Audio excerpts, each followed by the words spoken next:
tell you Done. when it's done. Oh, Okay. Scott, there's an echo in here. I love it when great minds think alike. All right. It says Scott it's is our technology expert. Okay, we're back recording. to recording.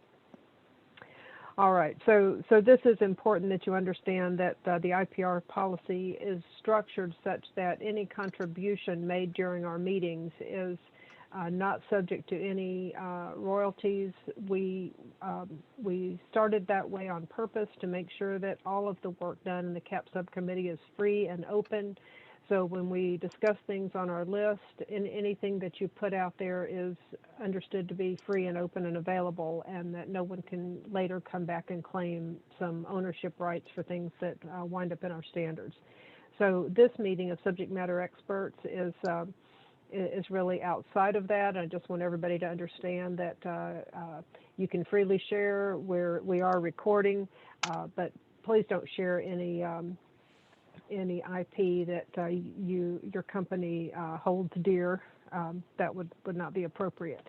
So we do look forward to getting your inputs on this event terms list that we've spent now years in the development. Thank you, Frank Bell, for some of the initial work that you provided. You provided many of the of the insights and the list that we started with hundreds of terms that we have massaged and worked at over the years. So this output of this is the committee note that you have hopefully had a chance to review, and it is a different path in the OASIS process than the standard document path. So as a committee note, it doesn't go through the required long review periods and vote to accept it like our standards do, but we are providing a review period on it so that we can get all of your input. We'll have another call next week where we will get others' input, and we will finalize it hopefully 30 to 60 days after the last meeting, and it will provide some guidance.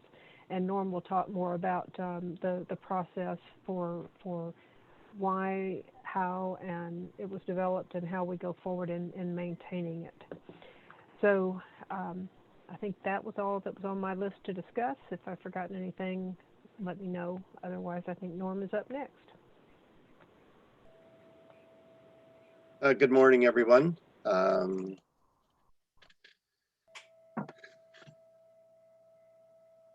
Boy, my topic is the meat of the meeting today, and I'm just trying to figure out here. I'm going to try to share something, and let's see what I'm going to do. I'm going to share this. All right, here we go.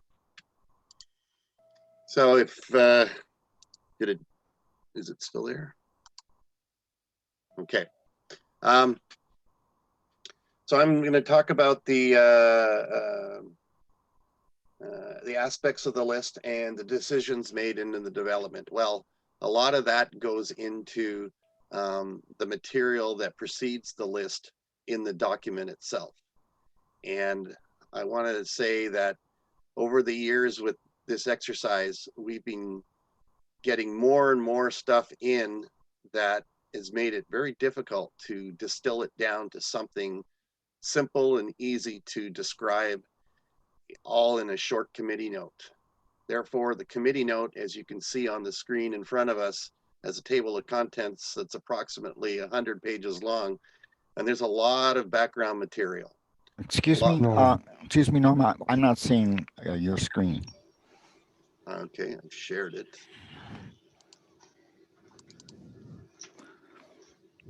That better? And now, yeah, now it's fine. Okay. So with the committee note, yes, you can see here the table of contents lists a good 100 or so pages of material. A lot of it goes into the decisions made, and even myself, I find that this could have been another 100 pages longer if I really wanted to go into a lot of details. As it is, it's still a lot, and I consider it to be dry, tough reading, and if I had a chance to do this, properly, it would be broken down into a collection of documents on various subtopics. But here it is, all the information that we've gathered, we've tried to distill it down into different categories and subcategories, and it's all here. It's not an easy read. It's going to require you to go back and look at things a second and third time if you want to get to um, really a good uh, to really get Sorry. it. It's, you have to sort of take it back and look at each one. There's just so much information packed into it. I think it's on later read, it's just a tough read, but that's me apologizing in advance. Nevertheless, here's the material, and we'll start talking a little bit about that. So in the document, I started with some background material. I'm not going to talk about the introduction, but basically in the background material, we have 10 categories of background material. If there's something you want to discuss about what is an event, what is a type, what is an alert, what is an alert type, what is the CAP category, what are XML user groups, all those various things. You can go into this section 2 to get some background on those items, because certainly those things will come up in conversation over the years, months and years when we talk about this stuff. If you've had a chance to read it, I'll obviously answer any questions you have on that material. And I certainly don't expect this material to remain as is. It'll evolve as these conversations today and next week may suggest improvements, maybe even new sections to be added. But this is what we're the material that we're going to use to get started. Section 3 is where we start to break down the material into how we're going to present the material. So we have a spectrum of terms.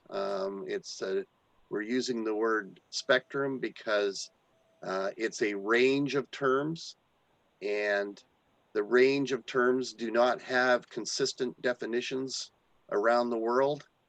There's certainly a lot of disparity with how the terms are understood and defined in the various different alerting agencies around the world. So there's going to be debate on a lot of these terms. So I haven't tried to fit them into a specific scale of terms with defined meanings. Right now, they're a range of terms in a variety of different spectrums. So we categorize the terms into a variety of different spectrums simply by the nature of the terms themselves. And we'll get into some of that shortly. Then after we discuss spectrums, there's some concepts related to spectrums of terms, such as related terms. What are the narrow terms? What are preferred terms? What about terms in other languages? And what about terms in other lists out there that are not in this list? And then finally, the section about what are the, where we are looking at how we submit terms to be added to the list and what we will accept and what we won't accept. What we will accept and won't accept is a lot of the background for that is described up in the earlier sections. And then finally, we have the appendices, Appendix B being the CAP event terms themselves, which if you're looking at my screen, that's the start of Appendix B right there. So we'll get into that details. So before I get into it any deeper, any comments or questions at this point?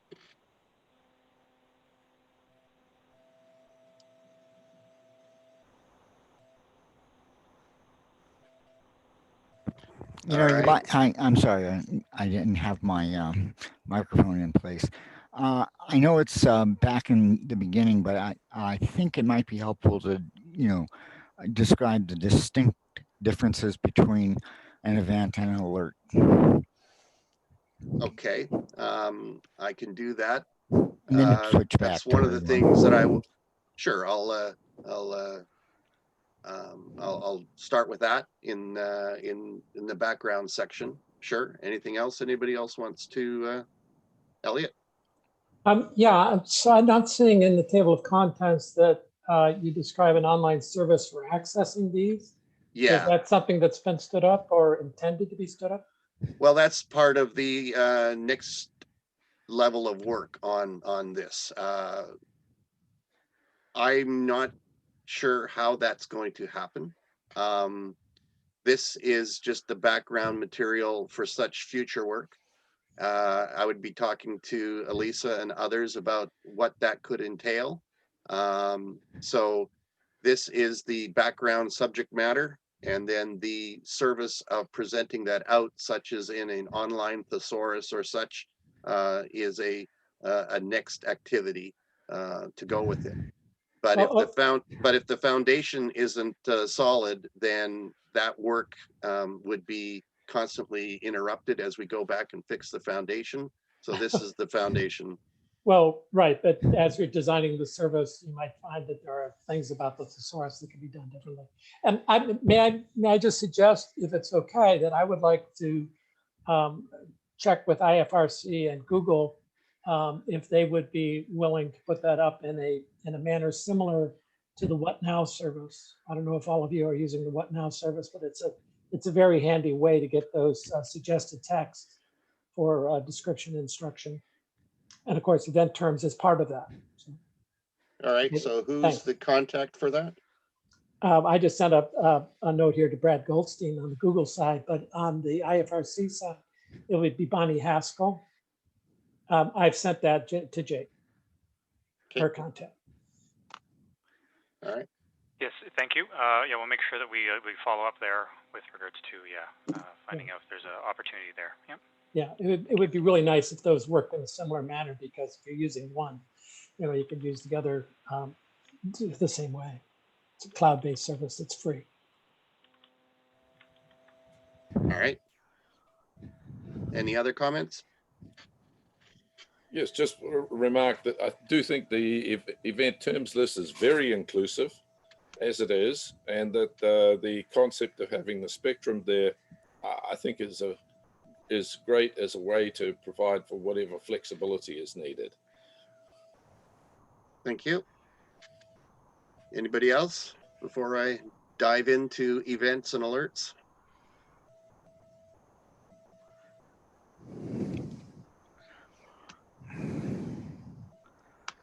All right. Back on the topic at hand. So let's just do the.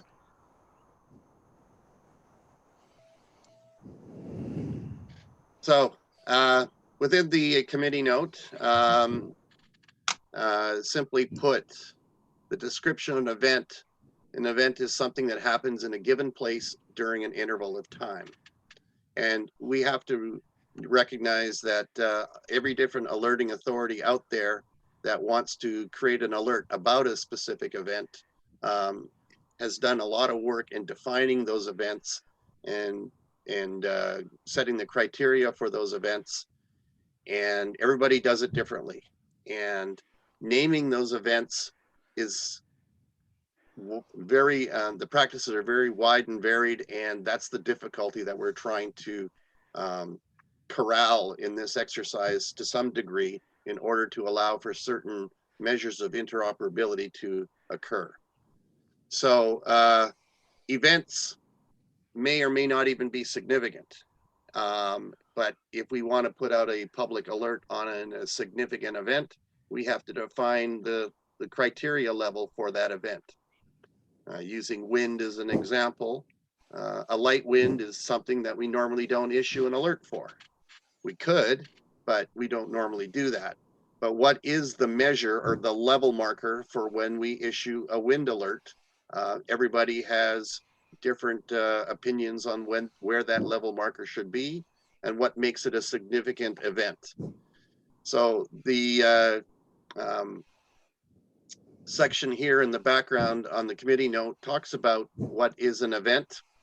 And in the case of public alerting authorities determine whether the impacts of that event of interest is concerning enough to issue a formal alert.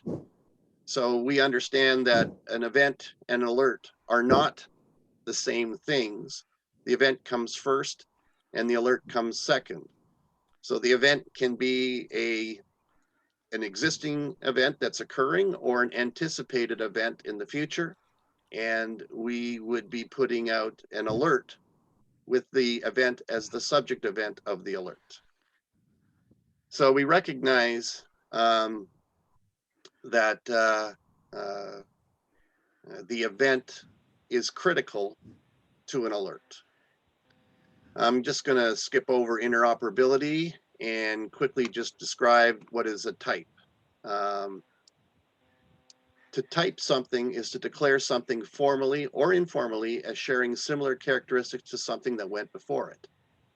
So we use type as a way to categorize things and in advance define things based on its type. And so that's what we're doing here in CAP is we're issuing an alert based on an event type. And the event type allows us to use the information we have on the category or the type of the event that we're looking at to help us communicate an alert to our audience. So if Hurricane Katrina is a specific subject event, the event type would simply be hurricane, where hurricane is where we place all that predefined knowledge we have on that type of event, which allows us to prepare alerts for an audience in a manner that is quick and with a lot of that predefined knowledge about that type as part of the message we send out to the audience. So in CAP, the subject event is what we talk about, but the event element is actually an event type. So what we expect to see in the event type tag in CAP is something like the word hurricane, which is an event type, even though the alert message may be about Hurricane Katrina, which is a specific event that is happening at a specific place at a specific time. So that's the distinction between an event type, and an alert is secondary to that, which reports, describes the particulars of that subject event, and the event type that is associated to that subject event is where we get a lot of that information to put into our message. I'm not going to go into an alert type because this could take forever. But anyways, that's the background there. Now, in some of my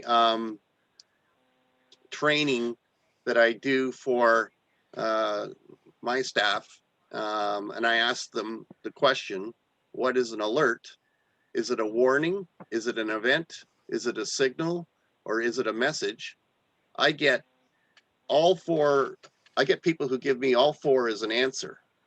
But the true answer for what is an alert is C. It's a signal. And let's quickly go into what is an alert. What is an alert? An alert is a transmitted signal to heighten attention and or initiate preparation for action. That is what an alert is. Now we can get into public alerts. Public alerts are formal alerts issued by a formal agency whose job it is to warn the public about a specific subject event. And so we've defined in advance a formal public alert as part of a service to the public. So we have a definition for what is an alert, and then we can have a definition for what is a public alert. And so I'm assuming that the majority of the people who are going to be using this event terms list are public alerting authorities, even though it could be wider than that. So in the example here, public alerting authorities can issue on many of these event types. And that's what this terms list is about, is all these event terms. So that's a little bit of background about what an event is and what an alert is. And this is part of a video that I present to my staff, but I'd like to deal with this in the future with a better presentation, I would say, on what an alert is, because right now all I'm just trying to do is distill all this information down into background material in this committee note.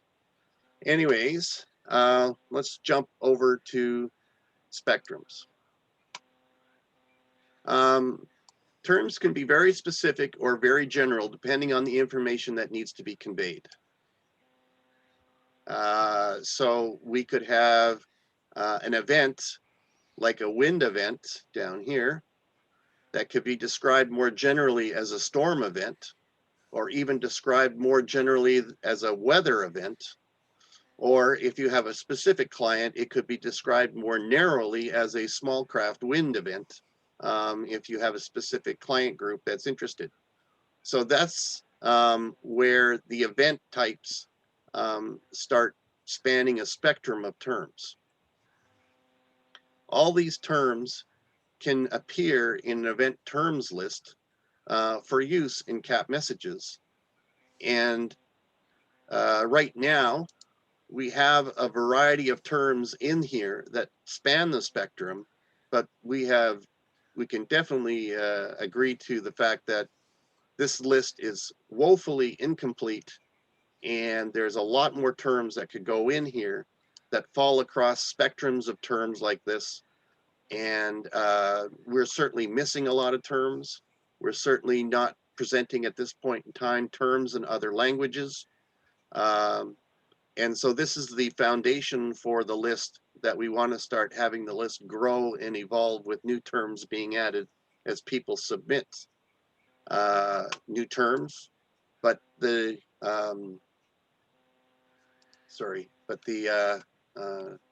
background material to how we evaluate those submitted terms is all found here in the committee notes. So I'll just pause briefly for any comments, questions on that before I move on to. I had a quick question. You just mentioned that there's only English terms at this time. Is that to me, would there be any value in adding non-English terms? To me, it sounds like it should be agnostic of language. Well, even moving forward. Yeah, I mean, there are people out there who want terms in all different languages. Okay, so we're going to have to deal with that request one way or another. One of the ways that we do that is to codify the terms. And if we get a term in another language, we would cross-index the other language term to the same code for that same term. So if we had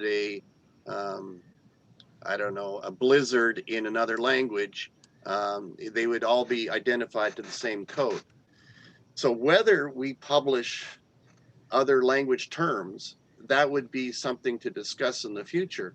But I certainly feel that we would need to have involvement with people from those communities in those other languages to help us create translated terms and then be part of a larger publish. But that's beyond today, and whether we do that or not, that's a big discussion to be had in the future. Sure, thanks. Yeah, Elliot?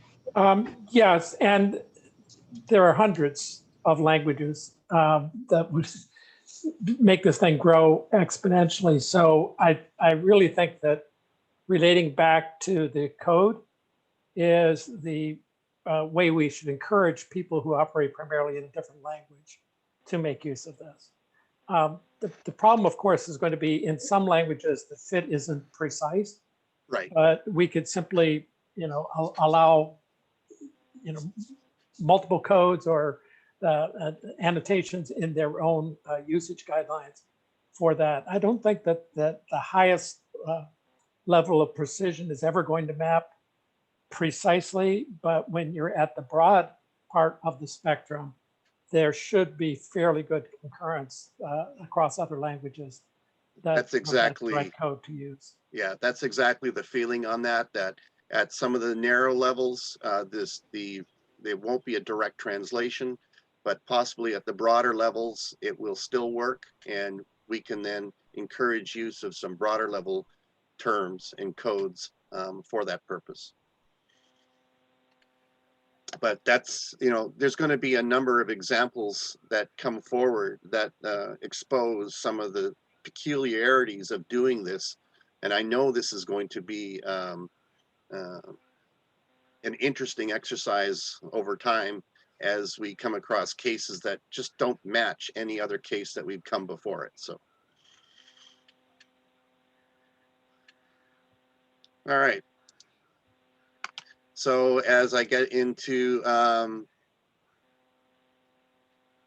as I just spot right now, in this committee note, section 4 is actually labeled section 3, and section 5 is actually labeled section 4. So somehow in this latest committee note, the section numbers are off by 1 in 3 and 4. So this should be section 4. No. Yeah, so this is 3, and then it starts here as 2.11. So something is off on this latest version of the committee note. Anyways, carrying on. Within the spectrum of terms, we can certainly find related terms. We can also find narrower terms. When a term gets submitted, as long as we are provided a broad term, we can start immediately associating a term within its spectrum of terms and start evaluating it within its spectrum. So when we ask for people to submit a term to the list, we ask that they not only provide the term itself, but the broadest term that describes it, given our broad set of terms found in the CAP category, and that will help us narrow the work in relating this new term to existing terms across an existing spectrum. It is possible that a term may garner its own spectrum, but hopefully we've tried to capture the majority of spectrums that are out there, but that too is not guaranteed. So finally, section 5, the event terms list itself. Here's an example of how we might use the event code to cross-index across languages. We can go into more detail with that in the future. A practices guide that would discuss the event terms list and things like this is certainly something that I'd be interested in adding as a complementary document to this committee note. And then this is what happens when people submit a term. This is roughly how we would approach the task. And here's a list of types of terms we will accept. And here's a list of types of terms that we will not accept.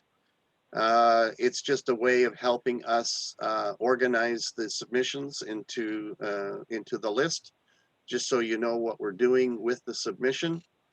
And these bullets in these two categories of what we will accept and will not accept will probably grow as well over time as we come across terms that don't fit any of these sub-bullets. That's pretty much the extent of my part today. So I'm gonna let Jake carry on with the agenda. If anybody has any questions on my part, there's only 45 minutes left in the call. Maybe there is time for a few more questions. Okay, thank you, Norm. Yeah, if there's any other sort of general questions about the committee note at this point, the next part of the agenda will maybe dive into the actual terms itself, and if there's any questions about any individual terms, we can certainly get into those. But in terms of the overall concepts that Norm has laid out, if there's any additional questions or concerns there.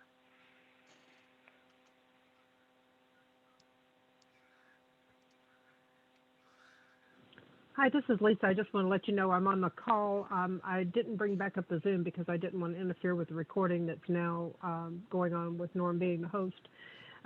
So I hope everyone has had a chance to look at the list before we dive into it. Scott has been the Excel expert that has kept us straight through a couple of years now of developing this.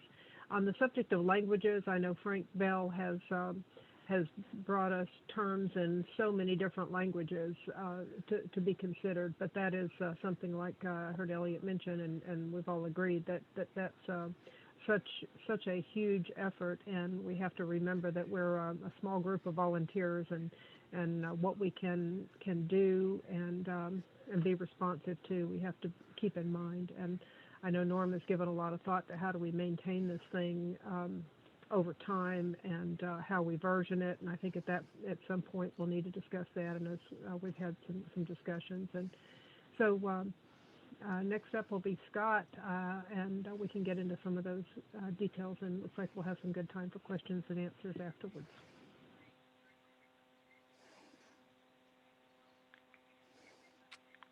Good, thank you, Lisa. Scott, can you take it away in terms of walking through the actual appendix?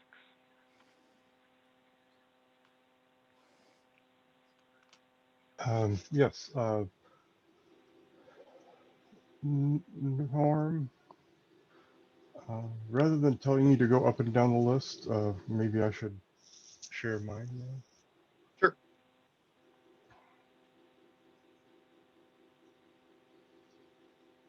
You have to stop sharing for me to share. Oh, I thought you just could take over. All right, so Yeah. stop share. Every one of these services is different. Okay. Oh, wow, they changed. They changed the appearance, that one. So the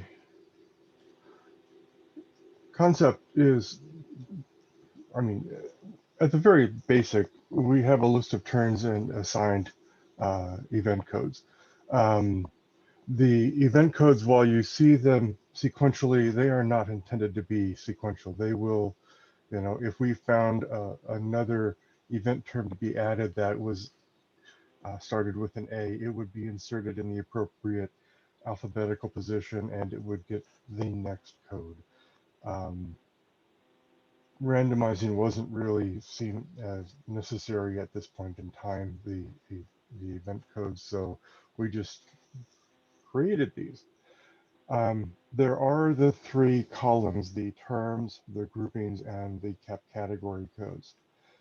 CAP category codes are a distinct concept within CAP, and there are a limited number of them. So safety, security, meteorological, transport, geological.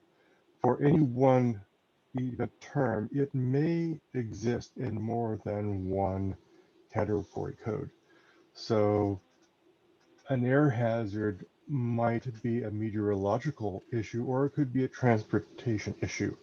So any one event term can be in more than one category code, but it should be in at least one. And if nothing else, it would get dumped into the ever-present other. Groupings are somewhat along the lines of what Norm described as in his spectrum. Since we're not really saying where they are in the spectrum, I used the word grouping some time ago and it just stuck.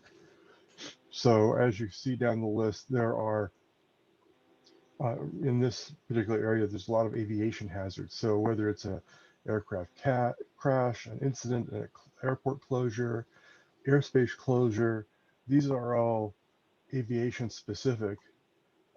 and they are within the category code of transportation. So if you, one idea is if you don't see something that's particularly what you want in the event term, you look in the groupings for that's like the more general term. And that grouping term is in itself a term. So you see at EOT3, OET3, air hazard is the term that is used for this grouping. It's air hazard and air hazard. Oh, and that's not supposed to be air hazard. It's supposed to be aviation hazard. How many times I've went through this thing? Yeah, Um, I hear you. so, well, guess we're going to be working on that one too. um, and as with the category codes groupings, a particular term may be in more than one grouping. For example, here, ashfall is an air hazard. It can be a marine hazard. It can also be an aviation hazard.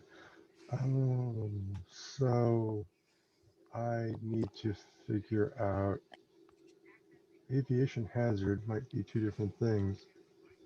Yeah, there is aviation hazard and there is air hazard. Air hazard being something in about the air, and aviation being about something related to aircraft. Well, if you don't look at this thing every week, you lose some of the subtle points.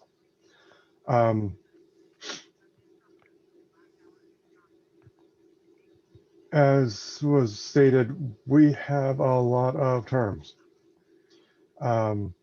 and we've gone through this several different ways and consolidated things and then teased things out. But this long list of terms, as Norm pointed out, is not complete.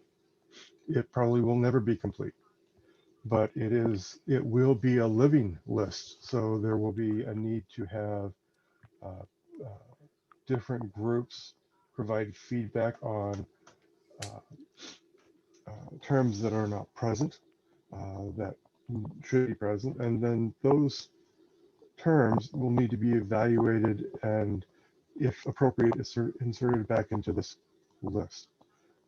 Similarly, when we get to the point of adding different languages, um, you know, a submission will be evaluated and added into the list. And I would think that, you know, if we can find synonyms, they would be on one row with one event term number or code, so that it means the same thing everywhere. But there are, as was pointed out, there are some um, uh, there is not a one-to-one match between the different languages. There are other phenomenon that may exist in some cultures that are described as something that doesn't quite fit in this list. That might actually end up being a new event term in an English sense. But that's the whole process of we need this being a living list as it is used. It will inevitably show where things are needed or where perhaps one of these terms isn't specific enough and there needs to be a more distinct term. But this is the list. Have to start somewhere. Um, and I'm not, I think that's really, that is the list.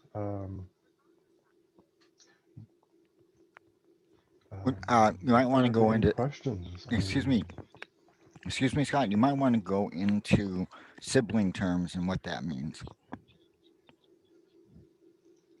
oh, I'm sorry. Yes. One of the advantages of the grouping is you can find related or sibling terms. Siblings are not necessarily the same thing, but they are in some way related. So, and they're a little bit more specific than the category codes. So within all of the transport, there are other transports as opposed to just aviation hazards. And it's hard to show in this one. Actually, I'm going to change what I'm sharing because I have,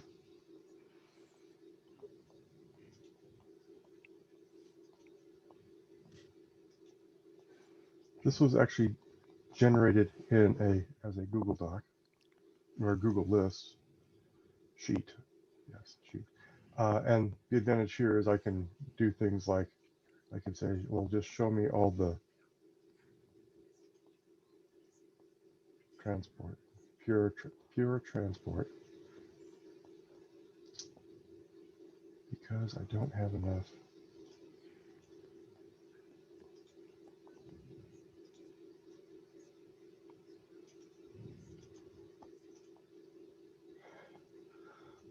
Transport, whether it's aviation, road hazards, marine, space, infrastructure. So if you are coming down and you find, well, it's a traffic thing, but it's not really a traffic thing. It's something more specific. What other things could it be? Well, if we look at traffic, it is a road hazard. So let's just find just the road hazards. Okay. So among the road hazards, there's vehicle accident, there are issues with the road closures and bridge turns. So it may be that there's a traffic issue, but really it is a vehicle accident, or there's been a road closure or one of the bridge situations. So that's where these sibling terms, where there are relationships that can be can lead you to more specific terms that may be more closely related to what you are trying to find.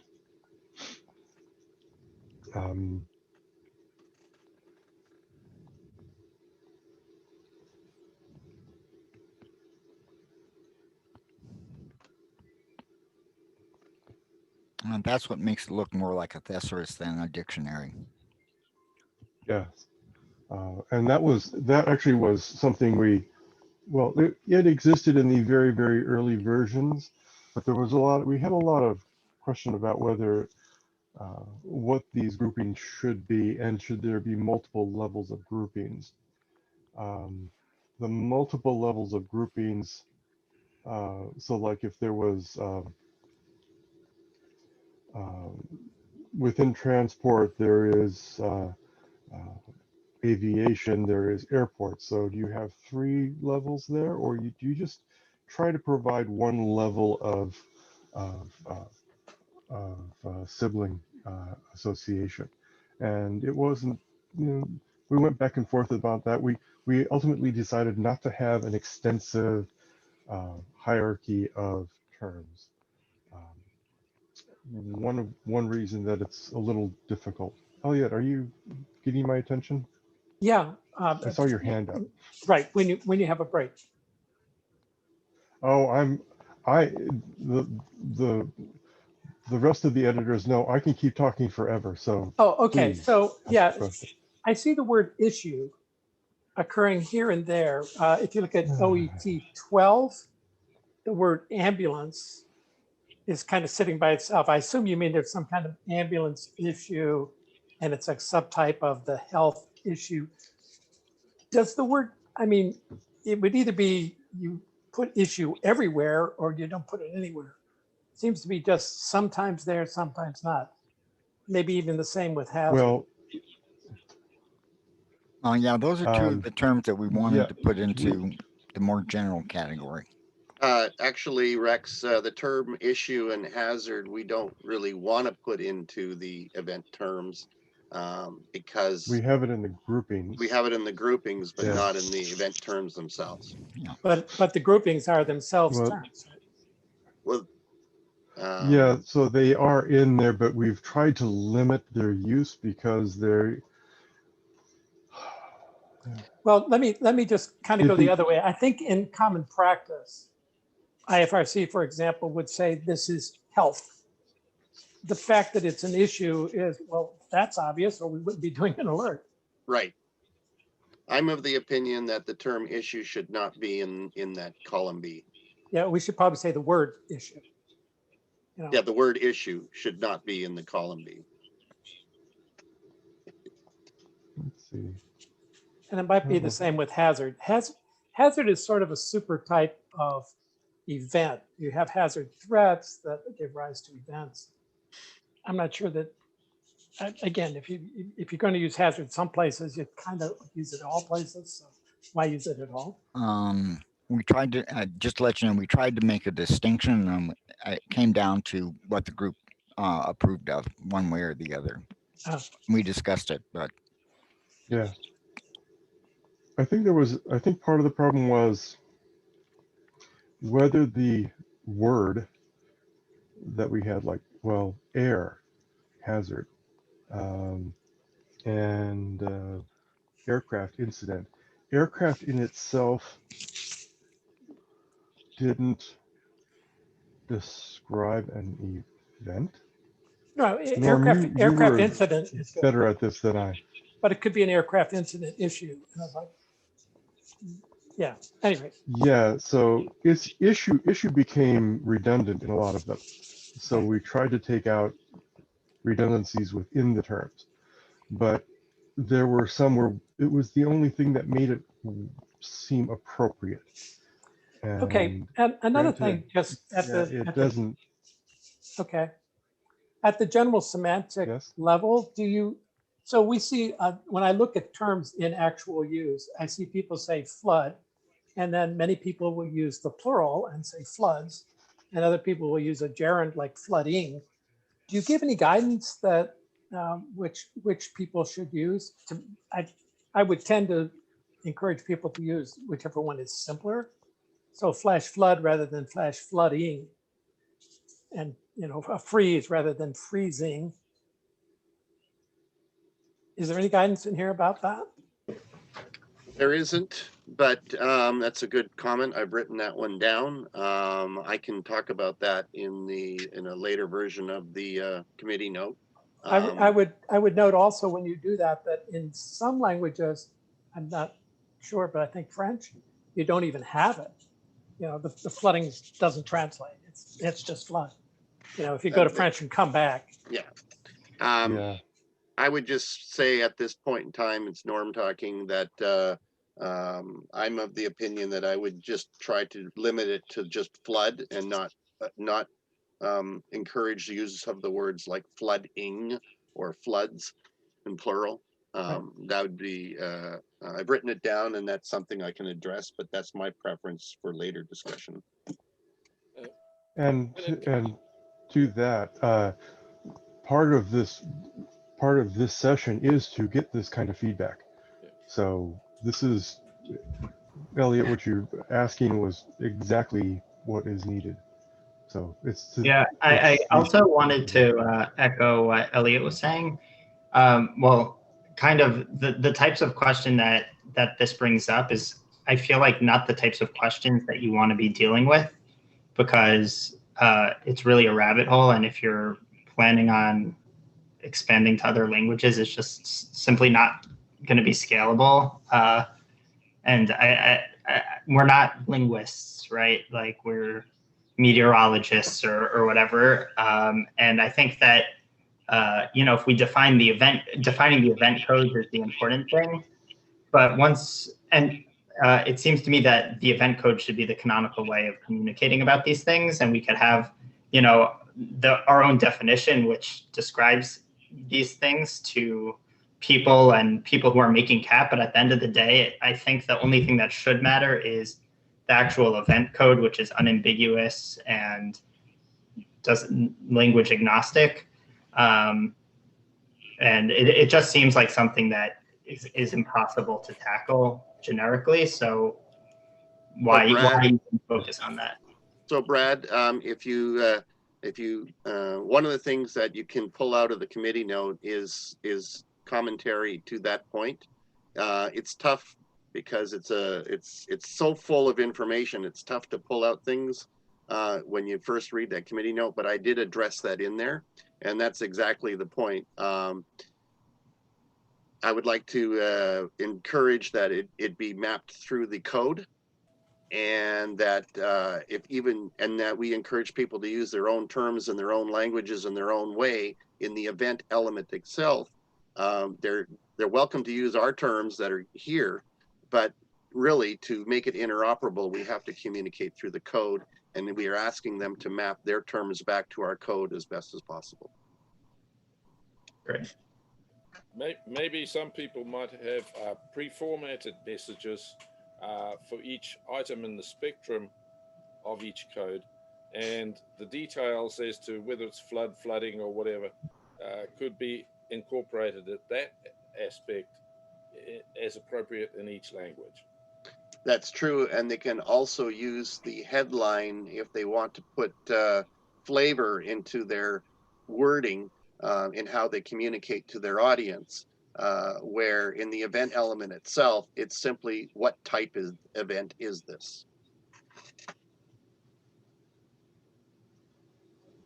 Yes, there is no requirement that the event term text, this column B, that these words appear in, you know, the actual text of the notification. These terms really are. Sorry. So, and in that sense, whether it's floods, flooding, or overland water, you know, your Elliot's point about in French it doesn't translate directly, it is something else. That's fine, because we're not saying you have to say food contamination. You can say something else in the text, but in terms of a trigger within the message, a flag within the message in terms of what this alert is about, would contain OET-083, and that would then, in some systems, may trigger additional workflow or you know, some other related activity. Just to, and I don't want to belabor this too much, but for example, IFRC has hazards apps that people can subscribe to. And there's apps for earthquakes and floods and tornadoes and various things. So the way they decide which app is going to get an alert is they look at the event, and they will try to match on flood, right? So if somebody has flooding, hopefully they've matched on flood, you know, asterisk or something. But by this list, we want to give them guidance on how they should expect alerts, because IFRC gets alerts from hundreds of different sources. So in IFRC guidance for if you want your alerts to show up in Hazards app, use these event terms.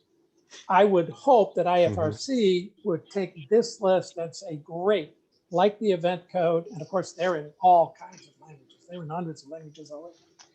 And they will map it to something, and then they will give guidance to alerting authorities. Hey, we're going to be looking for the following. Right now, they're kind of doing that. It's a mess, but they would like to regularize that, and they're going to regularize it on this. See what I'm...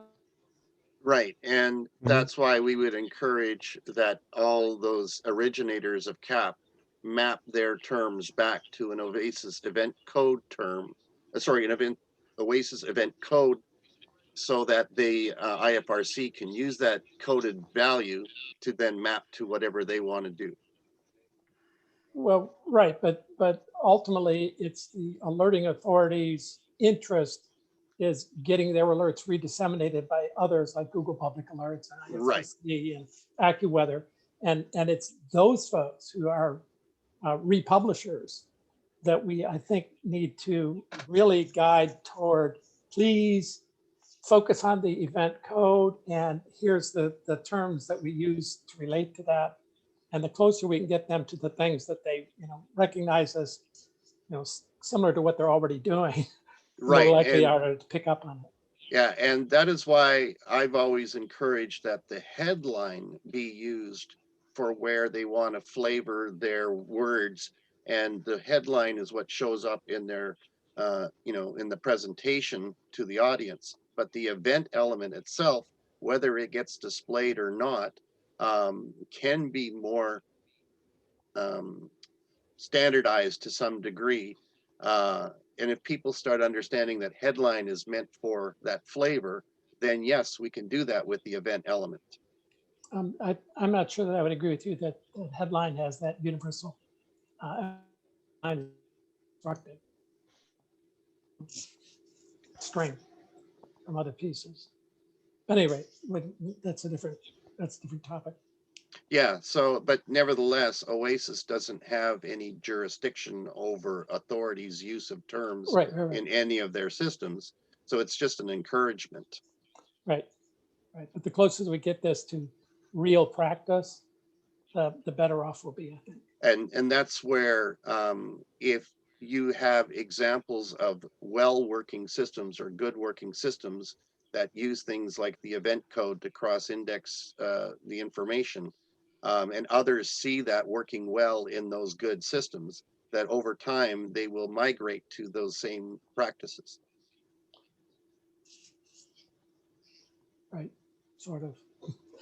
WMO, for example, will be putting out its best practice for event terms. So as they do that, you want to be sure that they pick it up. All right, and I'm saying there are groups that we can go to who have a major role in how CAP is used before you go directly down to the alerting authorities, of which there are hundreds and hundreds all over the place. one of the things that has come up in that best practices things, what if those practices conflict with each other? And now to honor the practice of one um, best practice recommendation and also honor another best practice recommendation in another sense, you now have to create two CAP messages for both services, for both channels. So that's some of the difficulties that we have when we look at some of those recommendations. I Some haven't of them, seen that in practice. You might have to include, two event terms. right? Yeah, but I don't think you have to create a separate alert, because I haven't seen a case we have to create a separate alert because you're trying to both be accepted by Google and IFRC and WMO, for example.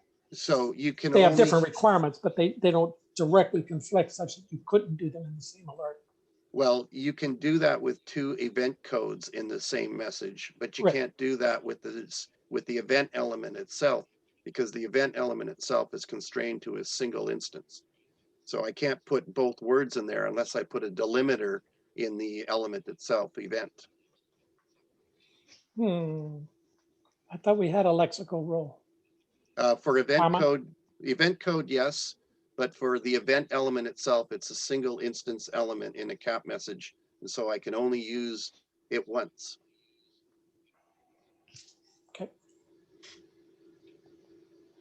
And that's why event code is so helpful in this regard, because it is multi-instanced in CAP, and you can put in multiple code sets in there. And as one of the things that we would be doing going forward, and let's just use an example, we're not going to put in a code for EF1 tornado, EF2 tornado, EF3 tornado. Sure. We're just going to use the event term tornado with a code. If another group somewhere in the world wants to create an event code set for EF1 through EF5 tornado, then they can create a code set for that.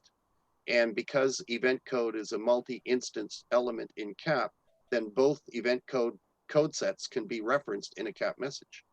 And then they can manage that code set for EF1 through EF5 tornado. In other words, the EF number could be something in the spectrum. Well, it could be, but that's getting too narrow in what we want to manage. And we don't want to keep up with everybody else's lists. There's so many out there that we're not going to be trying to keep up with everybody else's scaling lists. Okay. So, for example, the Beaufort scale or the earthquake scale, or the tornado scale, the hurricane scale. There's so many of them out there. We're not going to try to do that. We would encourage that a group that represents that community publishes their own more specific code set and publishes it, and then the event code being a multi-instance value and cap. You, as if you're an alerting authority within that for that event type, you can include both event codes in your cap message. Norm, although I would grant your general principle that you're putting out, we don't want people putting in to the event typing information about the severity. That is I agree. Normally done with a parameter. I agree. Yeah. So yes, I agree. You could your event, but not with the example of describe the severity by putting yet another subtype. Yeah, well, that would be if somebody else wants to manage that. That's on them, not on us. Right. We're not going to do EF1 through EF5, but if someone else wants to have that as a code set and publish it, then any alerting authority that wants to honor that and put it in as a separate event code, that's on them. That's not us. We can't stop that. But that's if somebody really wants to do that within a subset community, that's on them.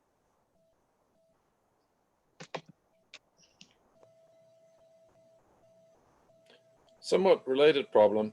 I can't expect emergency managers or weather forecasters to be concerned about the distribution process and aspects of that.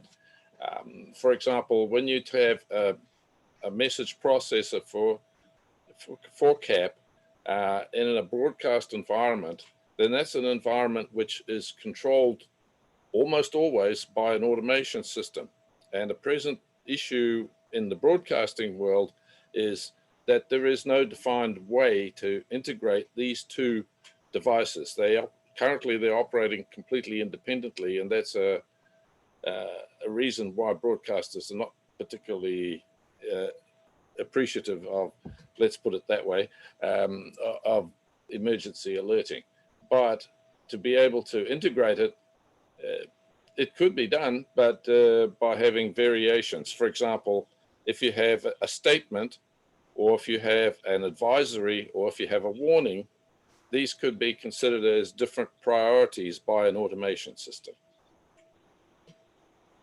Well, I thought you That's were what our urgency, severity, and certainty were about. correct. If the alert message has an urgency, severity, and certainty settings that meet some sort of criteria on the broadcast side, then it becomes an emergency alert over, say, just a regular alert, garden variety alert, if you want to say. So yes, we already have severity addressed as another element in CAP for that type of purpose. But you started off your comment mentioning forecasters.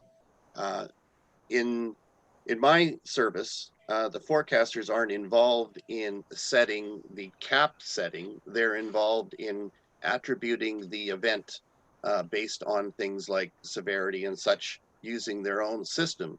And in the back end, we map those to the CAP elements before sending it out in our CAP service.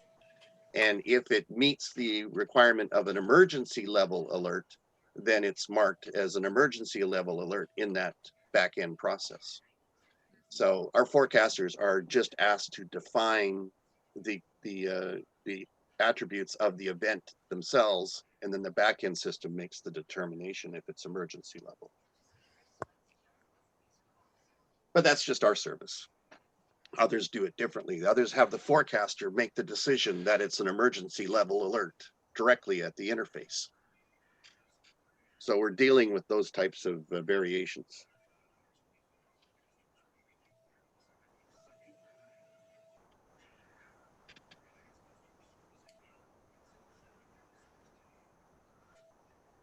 we're coming up on the end of the meeting here. Were there any further comments or questions on individual codes in particular?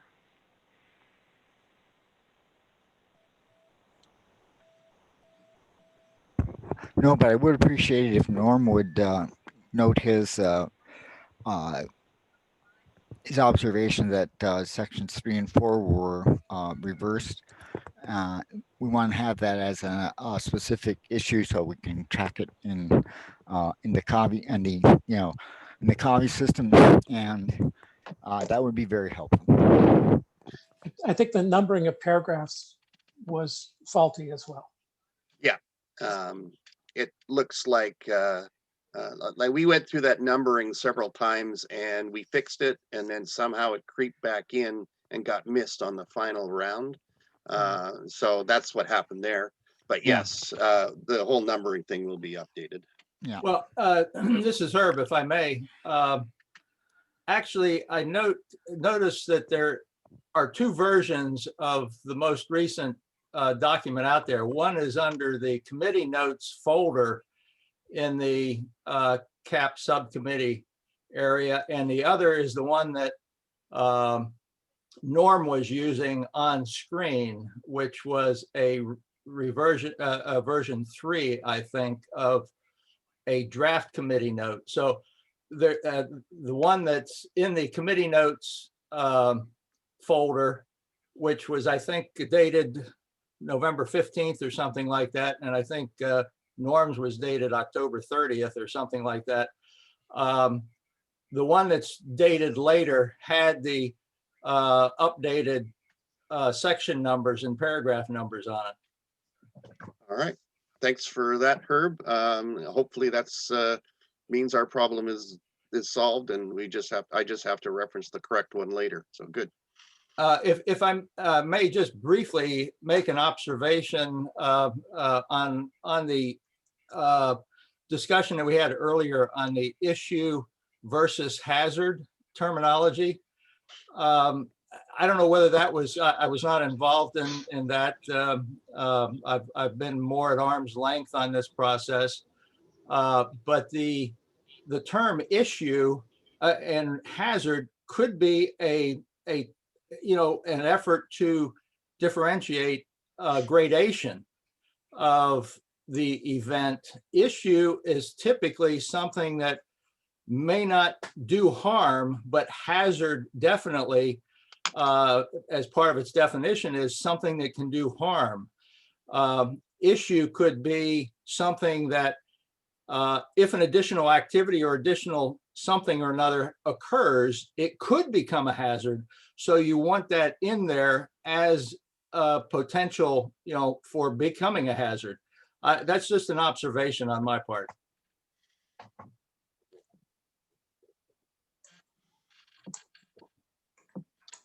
Well, these are definitely matters of opinion. The event term, as defined in the CAP standard, is of an event type, not an event itself. So it's not the subject event, it's an event type.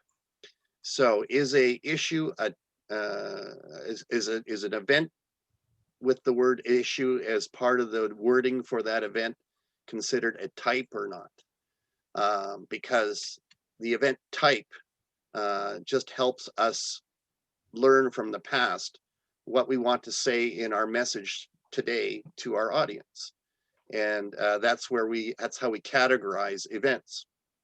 But the message that's going out, in my opinion, is more about the description, discussion, the instructions, and in my opinion, the headline, than it is the event element. But that's just different people's opinions. Yeah, I don't disagree with what you're saying, Norm. I'm just looking at what's currently in the listing, the event type terms listing here, and how it appears to be used between the column for event term and the grouping, for example.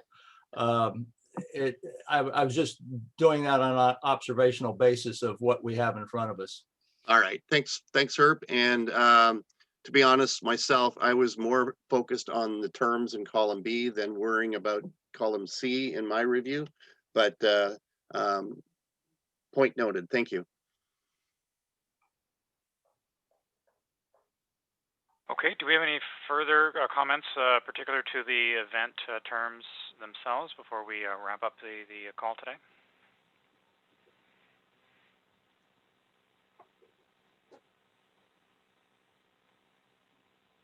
No? It's Okay, fine well, with I'd like me. to thank, yeah, I'd like to thank everyone for coming. This has been some excellent feedback. We'll certainly be incorporating this into the committee note and obviously making some changes and improvements.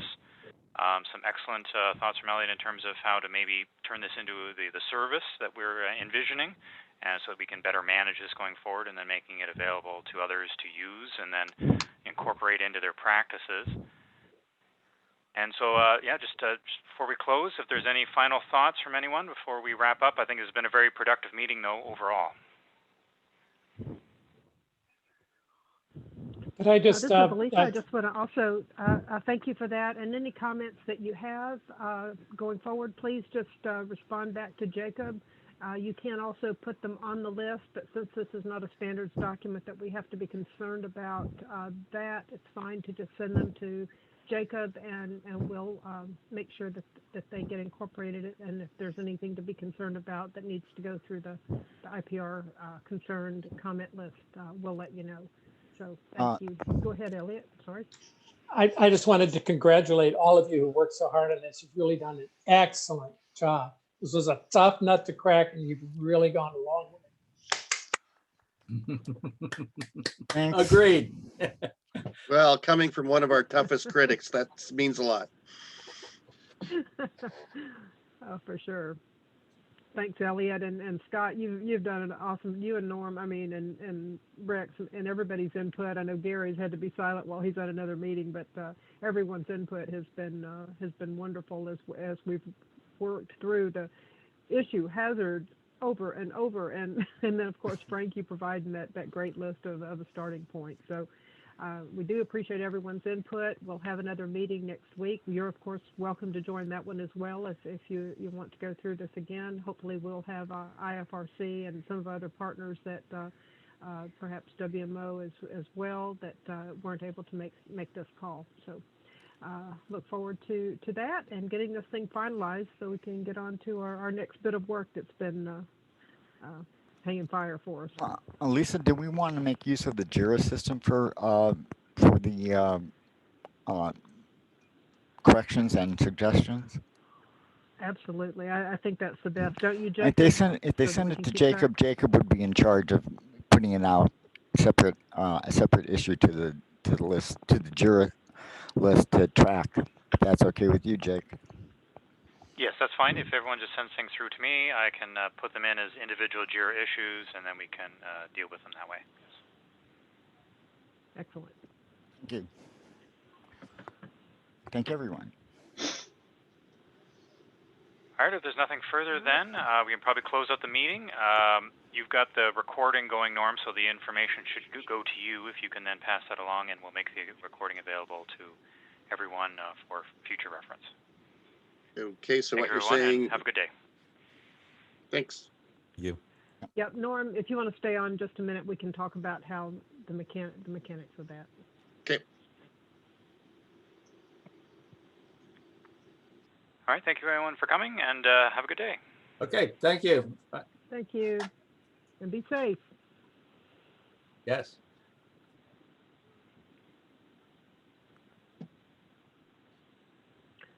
Okay, Norm, I hope I got everybody that was on the list. I was putting them into the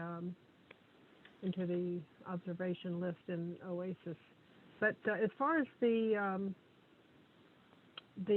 recording goes, I'm hopeful that we can actually post it in Kavi. So you might try that. Are you on, or did I lose you? No, I'm here. Okay, good. So one of the things that Rex and I have been talking about since we started Zoom is to actually use recordings to help with our meeting notes so that whoever's taking notes can actually participate in discussion and not have to hand scribble notes all the time. We've tried that in the RIM. It's worked okay. We've got to get a little bit better at it, and then we've got to make sure that Oasis has the the ability to support the all of this, because I tried the other day to zip a Zoom recording and send it out, and it doesn't compress at all. But I was able to send it to Rex via the cloud. So give it a try and see if you can post it in the documents on the CAP documents, and just see how it goes, and just let me and Rex both know how that works for you. And and on our next steering committee call, we're going to be talking to Oasis about the best way to do that. But I want to make sure we preserve this. So. All right. Give it So a try. you started the recording, and then when you went away, it stopped. And then I was told I was host, and it looked like I just continued an existing recording. So I don't know if it's two recordings or one, but I think it's one recording. And It may be, because when my computer crashed, and then I brought it back up, Zoom told me that basically my recording was gone. So I think you've got it. What will happen when you shut down Zoom is it will go through a process of storing it on an MP4. It'll take a little while,